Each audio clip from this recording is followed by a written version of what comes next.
আসসালামু আলাইকুম। আশা করি সবাই অনেক অনেক ভালো আছো। মাশাআল্লাহ, এবারে বছরটা পেঁয়াজটা অনেক সুন্দর হয়েছে এবং পেঁয়াজের ফলনটা অনেক ভালো হয়েছে।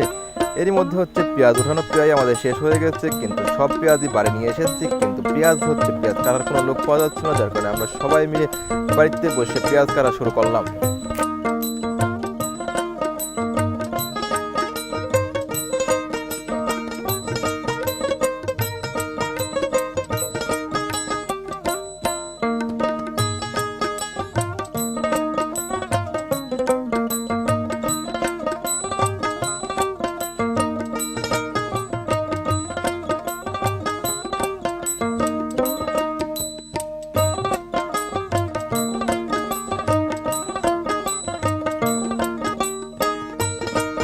আসলে ভাই, একটা কথা হচ্ছে, পেঁয়াজ কাটাতে কত কষ্ট এটা বুঝতাম না যদি পেঁয়াজ কাটতে না বসতাম। পেঁয়াজ কাটতে বসে দেখি যে পেঁয়াজ কাটা আসলে অনেক কষ্ট, কিন্তু যারা পেঁয়াজ কাটে আমরা তাদের কষ্টগুলো বুঝতে পারি না। সারাদিন বসে বসে শুধু পেঁয়াজ কাটতেই হয়, পেঁয়াজ কাটা লাগে, এবং আমাদের সারাদিন বসে এই পেঁয়াজ কাটার পরে বুঝতে পারি যে পেঁয়াজ কাটা আসলে অনেক কষ্টের একটা কাজ।